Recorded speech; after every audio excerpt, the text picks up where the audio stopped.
मदनी मुज़ाकरा मदनी मुज़ाकरा। अल्हम्दुलिल्लाहि रब्बिल आलमीन सलातु वस्सलामु अला सय्यिदिल मुरसलीन अम्मा बाअदु फ़अऊज़ु बिल्लाहि मिनश शैतानिर रजीम बिस्मिल्लाहिर रहमानिर रहीम अस्सलातु वस्सलामु अलैका या रसूलल्लाह व अला आलिका व अस्हाबिका या हबीबल्लाह अस्सलातु वस्सलामु अलैका या नबियल्लाह व अला आलिका व अस्हाबिका या नूर अल्लाह। रिसाला जियाए दुरूद सालाम पृष्ठा नम्बर 7 फरमान मुस्तफ़ा सल्लल्लाहु ताआला अलैहि वसल्लम नम्बर 23। যে ব্যক্তি আমার প্রতি একবার দুরূদ শরীফ পাঠ করবে আল্লাহ পাক তার জন্য এক কিরাআত সওয়াব লিখে দিবেন। আর কিরাত হচ্ছে উহুদ পাহাড়ের সমপরিমাণ। সল্লু আলাল হাবিব সাল্লাল্লাহু তাআলা আলা মুহাম্মদ। কোনো মহিলার ইন্তেকাল হলে তার জানাজা অনুষ্ঠিত হয়। জানাজা নামাজের পর তাকে কবরে তাফহিম করা হয়। এরপর বাঁশ ও চাটাই দেয়া হয়, অতঃপর মাটি দেয়া হয়। মাটি দেওয়ার সময় তার নিকটাত্মীয়রা, বিশেষ করে ছেলে অথবা তার স্বামী, কবরের ওপর দাঁড়িয়ে বা পা দিয়ে আঘাত করে আর বলে এর দ্বারা প্রশান্তি অর্জন হয়। এটা এখানকার রীতি। সুতরাং এ সম্বন্ধে কোনো মাদানী ফুল প্রদান করুন। কবরে লাথি মারে? জি, কবর বন্ধ করার পর তার উপর পা রেখে, যার ফলে ঠান্ডা বা প্রশান্তি। পা দিয়ে লাথি মারে এটা বলেছে? জি, মূলত প্রশ্নটা হচ্ছে পা দিয়ে কবরে আঘাত করা কেমন। প্রথমবার শুনলাম এই কথা, দুঃখজনক বিষয়। অথচ মুসলমানদের কবরের উপর পা রাখাও শরীয়তে নিষেধ, গুনাহ। এমনকি হেলান দেওয়াও যাবে না কবরের উপর।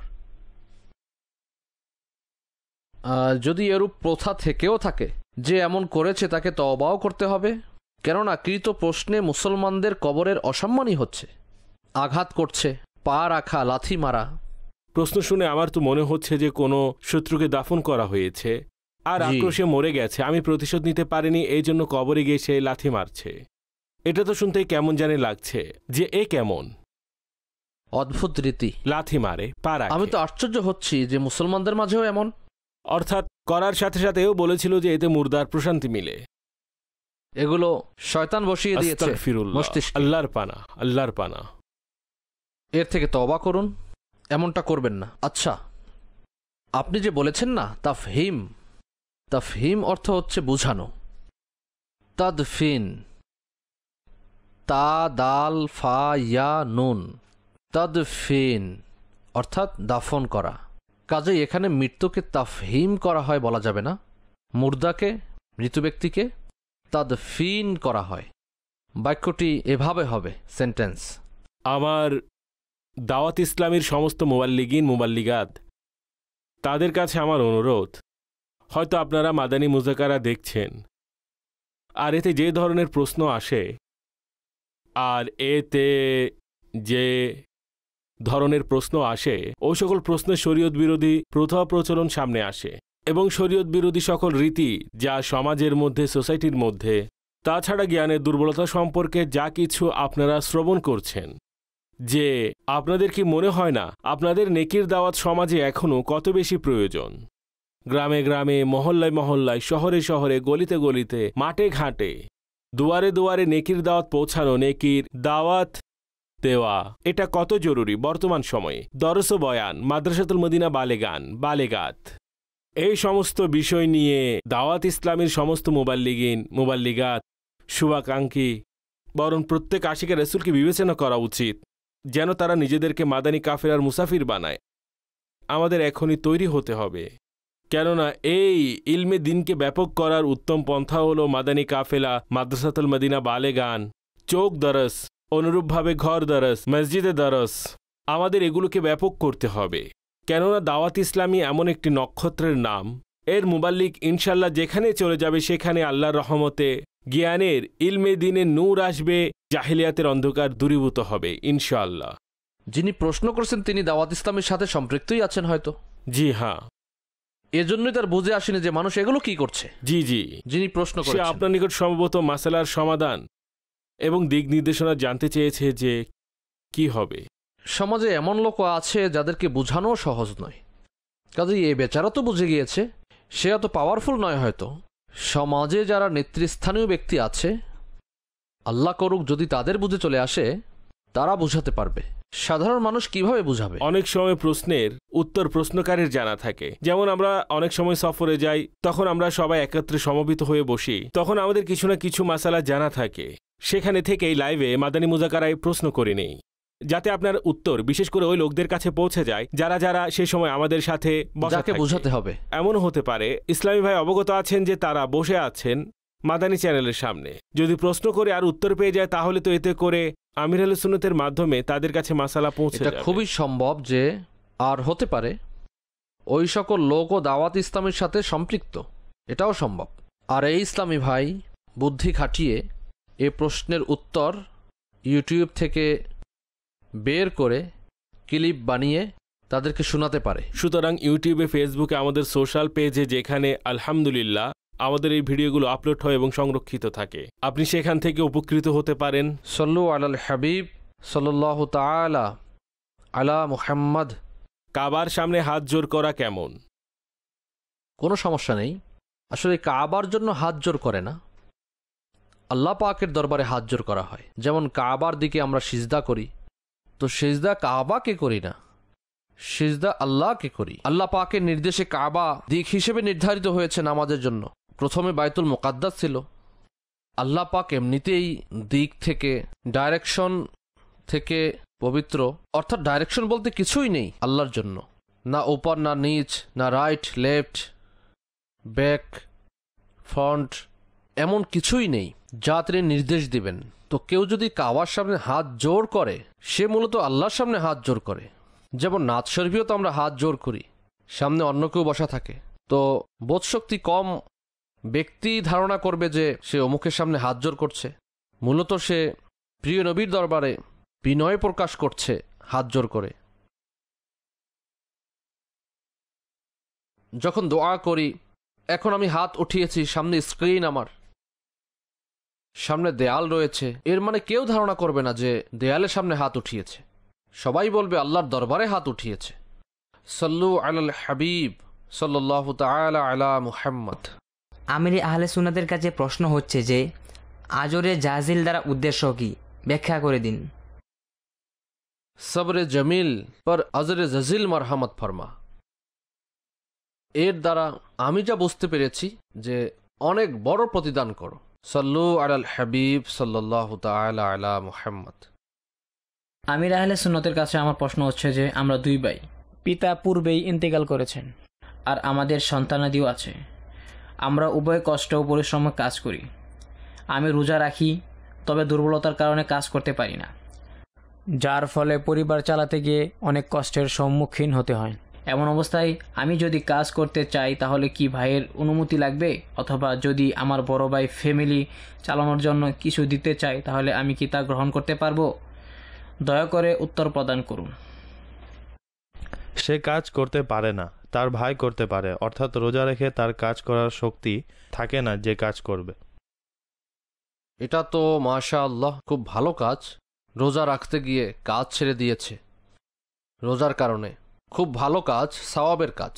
ভাই যদি আপনাকে টাকা দেয় আর তাতে সে সন্তুষ্ট থাকে, তো এটা ভাইয়ের পক্ষ থেকে অনুগ্রহ। তবে ভাইয়েরও রোজা রাখতে হবে এবং আল্লাহ পাকের হুকুমের প্রতি খেয়াল রাখা উচিত।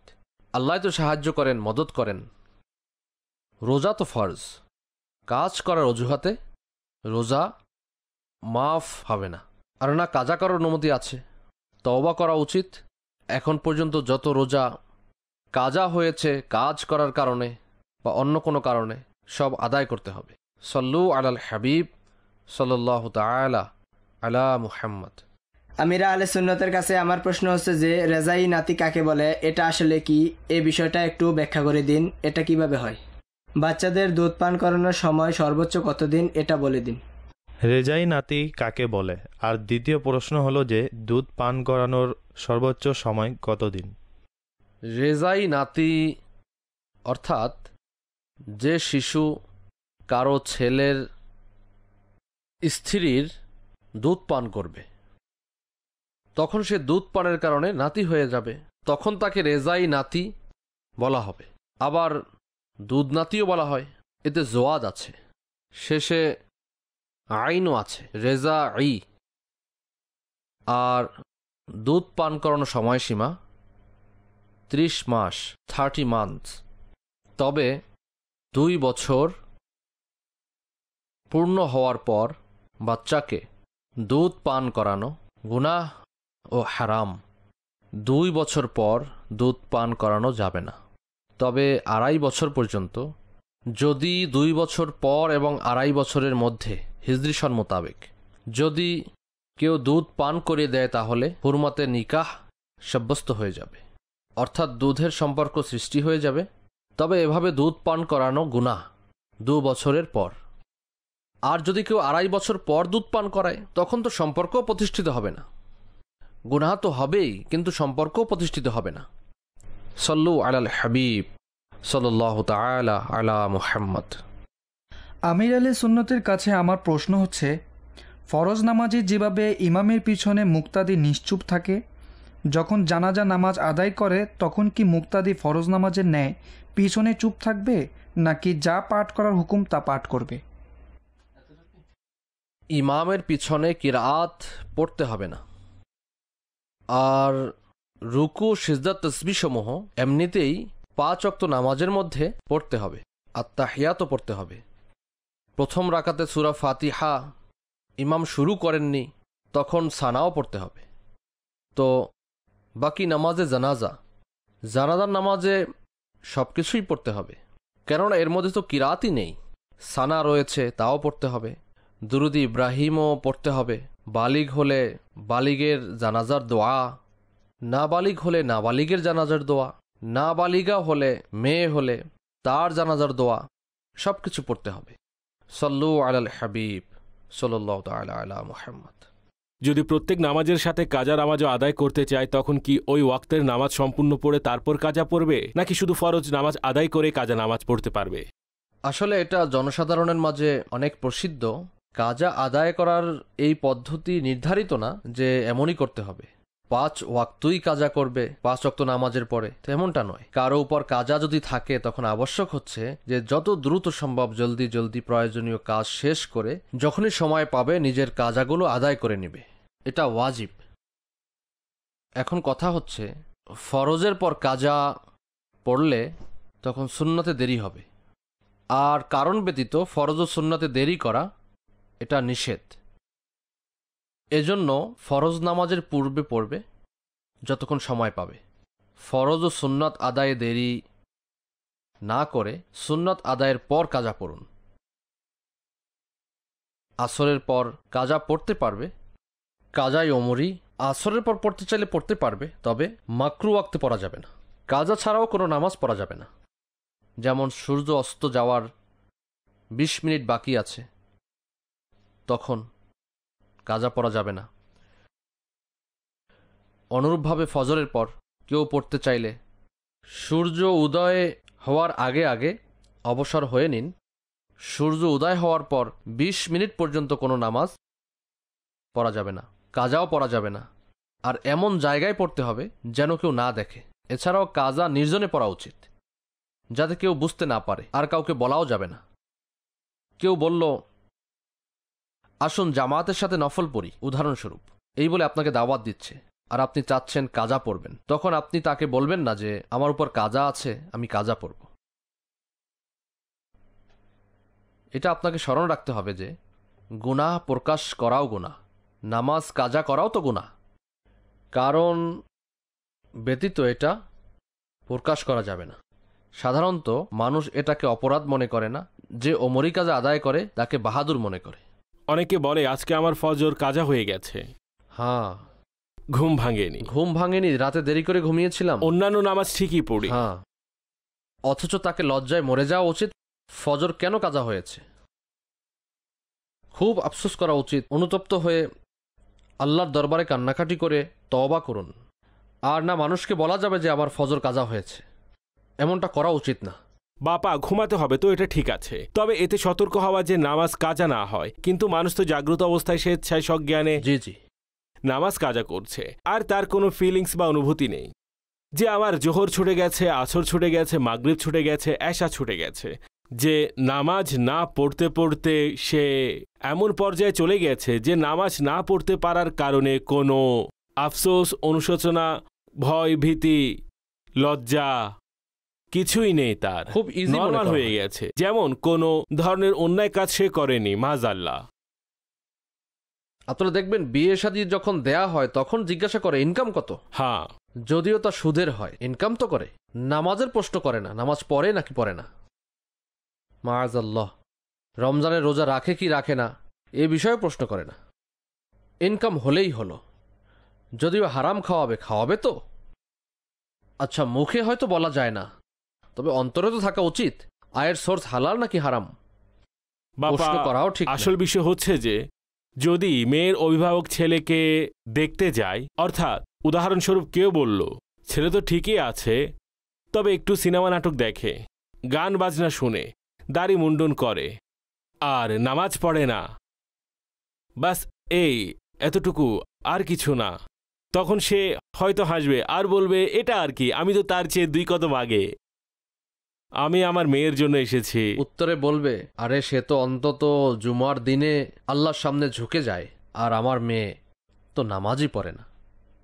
আর সিনেমা নাটক, সে তো নিজেই নাচে আত্মীয় স্বজনের বিয়েতে, সে তো এর চেয়ে এর তুলনা ভালো। কাকে কি বলবো, এখন তো ধনী গরিব সবাই এতে নাচ জড়িত। গান করা, নাউযুবিল্লাহ, এটা তো জঘন্যতম কাজ।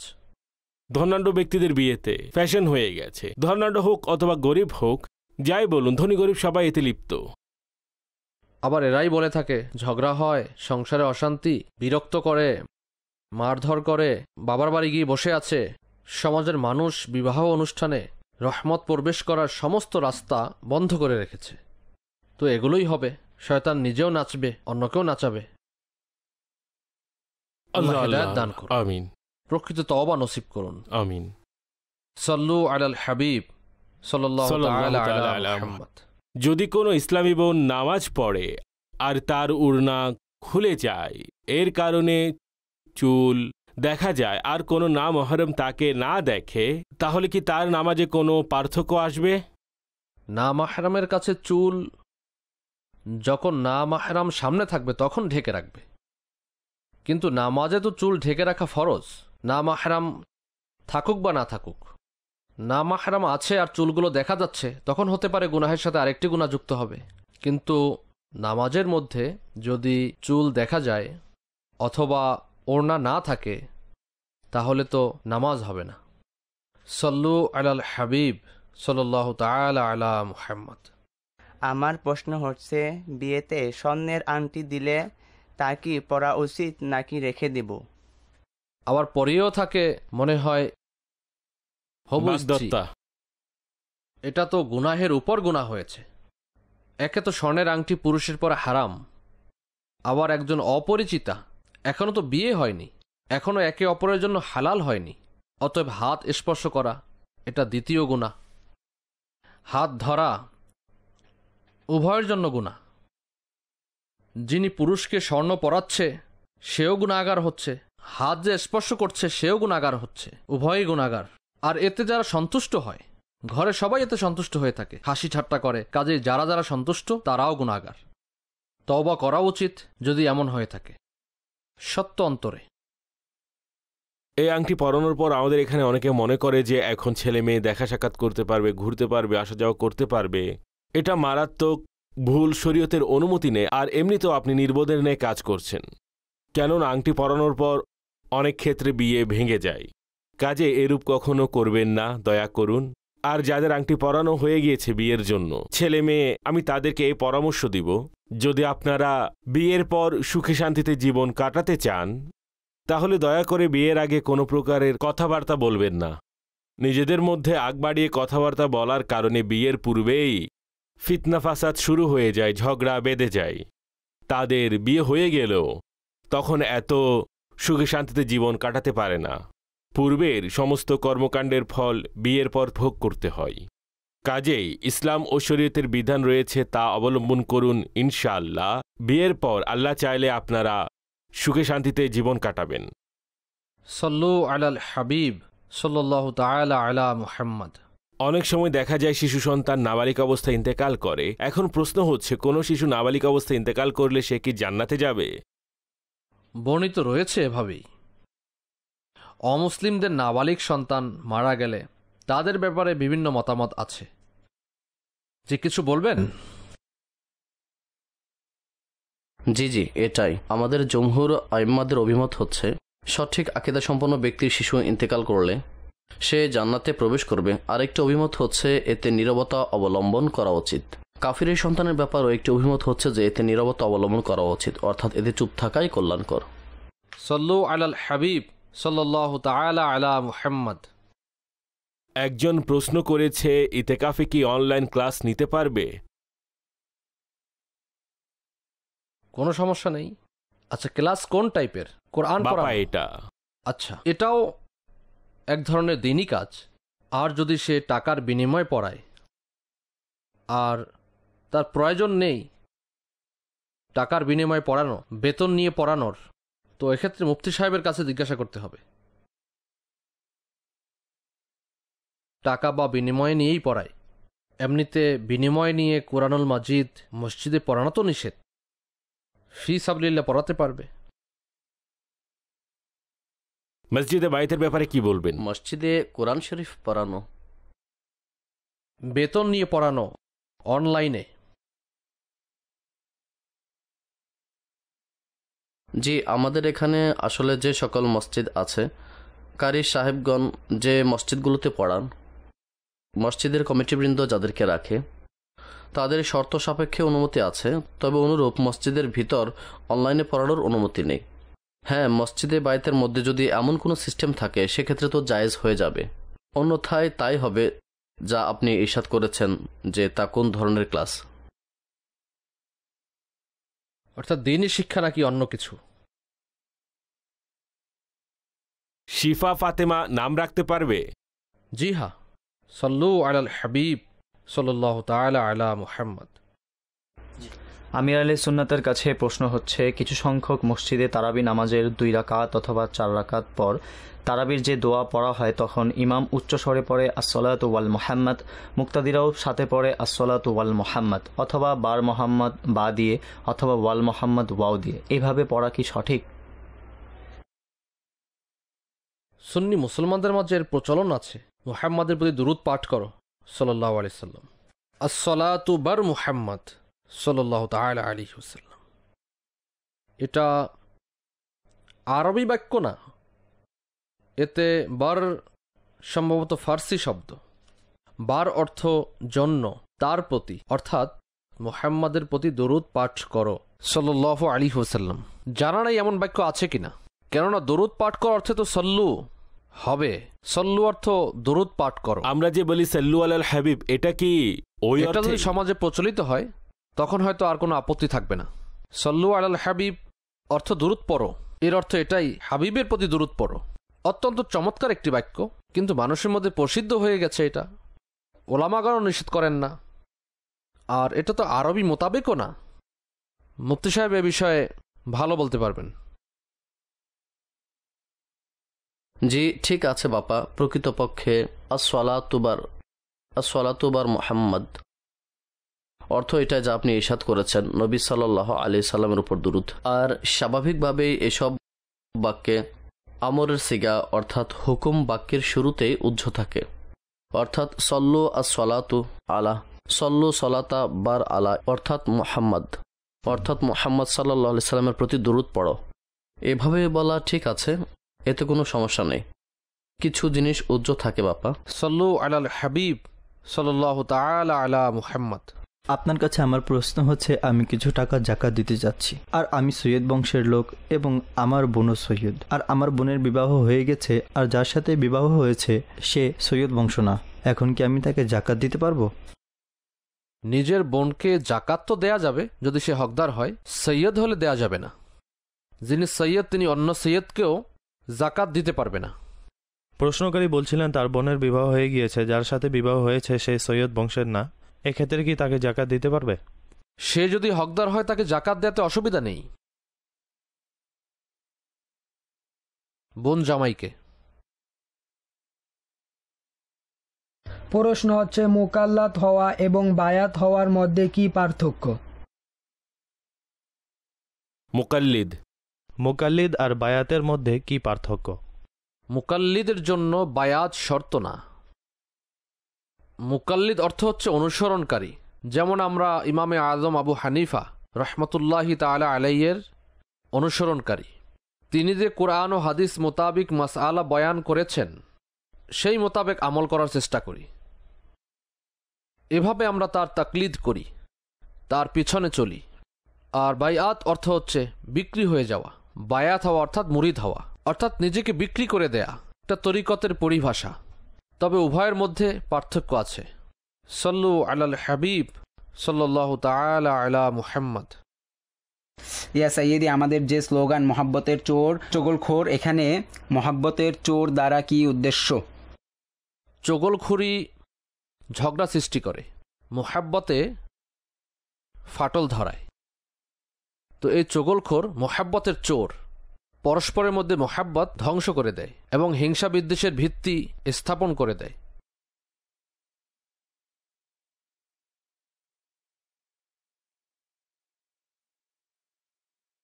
আপনার কাছে আমার প্রশ্ন হচ্ছে, কোন শিশু সন্তানের মানতাসার নাম রাখা কেমন? মুফতি সাহেব থেকে শুনি। মানতাসার নাম রাখা কেমন? জি, প্রকৃতপক্ষে বাপা সমস্যা এতে এটাই যে কোরআন খুললো আর দেখলো মাং তাশাও, অত ইজ্জু মাং তাশা, অত জিল্লু মাং তাশা, আর এর থেকে হয়ে গেল মান্তাসা। এখন মানুষ এর মাধ্যমেও নাম রাখে। এখন আপনি ইরশাদ করুন, এমন নাম কিভাবে রাখা যাবে? ইবলিস দেখলে তখন কি করবেন? বাক্যের শুরুতে শয়তান দেখলে তখন কি করবেন? তখনও রেখে দেবেন নাকি? রাখে হয়তো অনেকে। ফিরাউন নমরুদ সম্পর্কে যদি না জানতো তাহলেও সে নাম রেখে দিত। এভাবে কোরআন থেকে নাম বের করা নিষেধ রয়েছে। আর মান্তাসা অর্থাৎ এমন কোনো নাম রাখা যার কোনো ভালো অর্থ দাঁড়ায়। তো এজন্য মান্তাসা নাম না রাখা উচিত। মান্তাসা এসেছে অত ইজ্জু মান্তাসা, অর্থাৎ আর যাকে চাইবে সম্মান দিবে। মান্তাসা যাকে তুমি চাইবে। খারাপ অর্থ না। যদি কেউ নাম রেখে নেয় তাহলে গুনাহগার হবে না। তবে পরামর্শ হচ্ছে ওই নামই রাখুন যা হাদিস শরীফে এসেছে। আম্বিয়াই কিরামদের, সাহাবাই কিরামদের এ ধরনের নামের মাধ্যমে বরাকাত হাসিল হয়, যদি সে বরাকাত হাসিলের নিয়তে রাখে।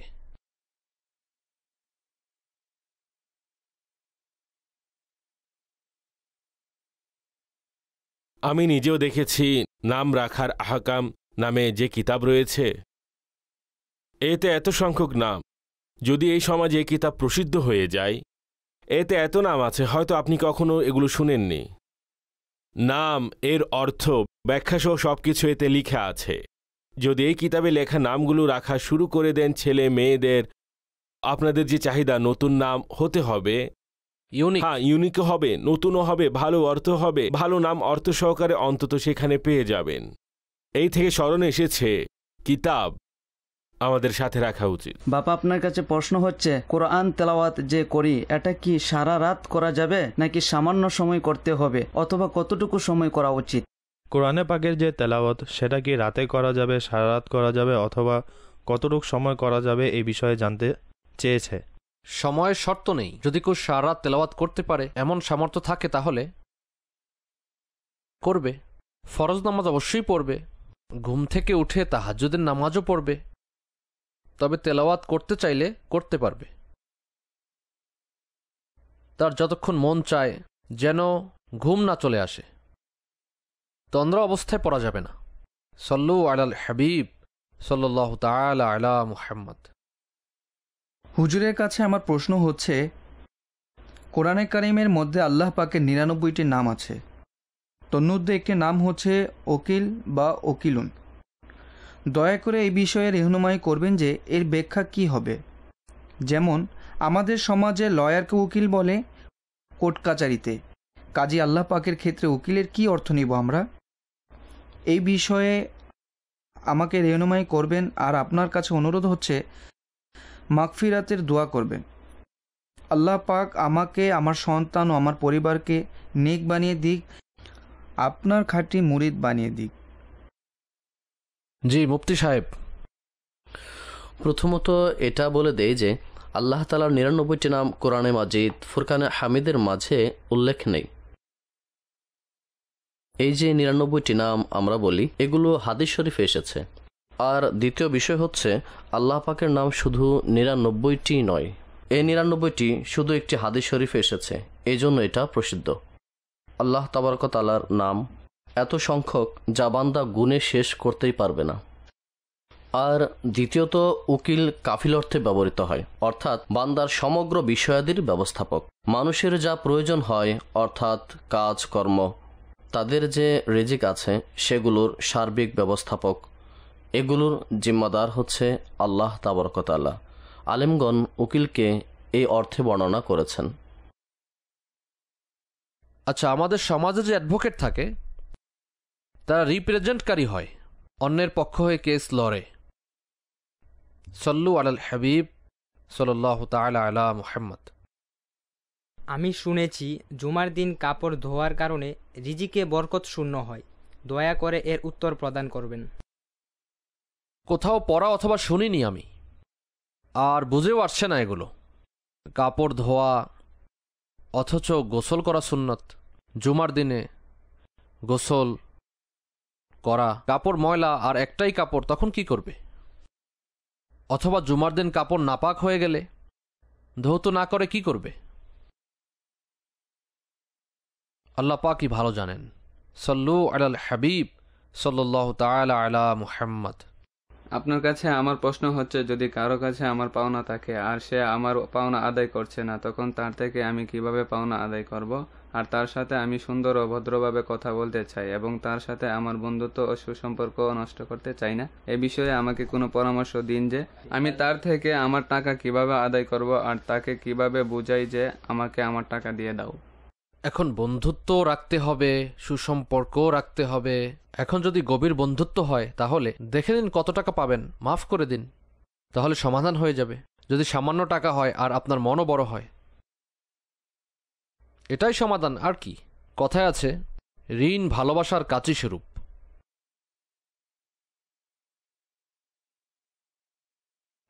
আর তাকে বুঝিয়ে বলতে পারেন যে পাওনা পরিশোধ করে দাও, এছাড়া আর কি করবেন? এটা তো বলা যাবে না মাথায় বন্দুক ধরে উসুল করো। আর যার প্রতি মোহাব্বত আছে তার মাথায় বন্দুকও রাখা যাবে না। না, এর পরামর্শ আমি দিব, এমনিই বললাম। সল্লু আলাল হাবিব সাল্লাল্লাহু তাআলা আলা মুহাম্মদ। আব্দুল কাদের আত্তারি কিশোরগঞ্জ থেকে বলছি। আমির আহলে সুন্নতের কাছে আমার প্রশ্ন হচ্ছে, যখন বিতির নামাজে দোয়ায় কুনুত পড়ি তখন দোয়ায় কুনুতের পূর্বে বিসমিল্লাহ পড়তে হবে কি না? আর আমার দ্বিতীয় প্রশ্ন হচ্ছে, কিছু মানুষ নামাজ শেষে মাথায় হাত রেখে আয়াতুল কুরসি পাঠ করে, তো মাথায় হাত রেখে আয়াতুল কুরসি পাঠ করা কেমন? দয়া করে প্রশ্নের উত্তর প্রদান করবেন। বিতির নামাজে দোয়া কুনুতের পূর্বে বিসমিল্লাহ পড়া কোথাও লেখা নেই, অতএব পড়তে হবে না। আল্লাহুম্মা ইন্না নাস্তাঈনুকা যদি বিতির নামাজে দোয়া পাঠ করে তাহলে প্রথম শব্দ আল্লাহ এমনিতেই আছে।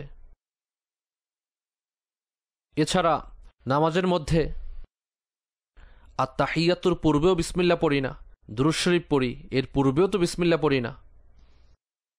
যেখানে বিসমিল্লাহ পাঠ সুন্নাত সেখানেই পাঠ করা উচিত।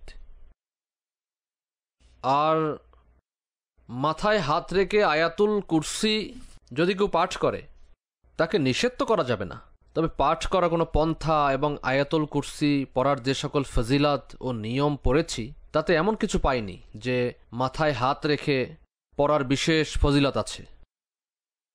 অবশ্য অন্য দোয়া আছে পাঠ করার, যে বিসমিল্লাহিল্লাযী লা ইলাহা ইল্লা হুয়ার রহমানুর রহিম আল্লাহুম্মা আযহিব আন্নিল হাম্মা ওয়াল হুজন ওয়া আন আহলিস সুন্নাহ পাঠ করে হাত কপাল পর্যন্ত টেনে নিয়ে আসুন, মাথার উপর দিয়ে শুরু করুন এরপর টেনে কপাল পর্যন্ত নিয়ে আসুন। বাবা তারতিব মোতাবেক আমরা নামাজের পর পড়ি না? এই পাঞ্জেগঞ্জ কাদেরিয়া নামে যে কিতাব আছে এতে তারতিব সহকারে দোয়াগুলো আছে। শুরুতেই হিসারের দোয়া আছে, এরপর তাসবিহ ফাতিমাও আছে, এরপর 3 বার ইস্তেগফারও আছে, আর এই মাথায় বা কপালে হাত রেখে পাঠ করার দোয়াও আছে। আর এগুলো 5 ওয়াক্ত নামাজের পর পড়া হয়। ইনশাআল্লাহ এর দ্বারা অনেক বরকত লাভ হয়। বিসমিল্লাহিল্লাযী লা ইলাহা ইল্লা হুয়া রহমানুর রহিম। আল্লাহুম্মা আযহিব আন্নিল হাম্মা ওয়াল হুজন ওয়া আন আহলিস সুন্নাহ ওয়া আন আহলিস সুন্নাহ।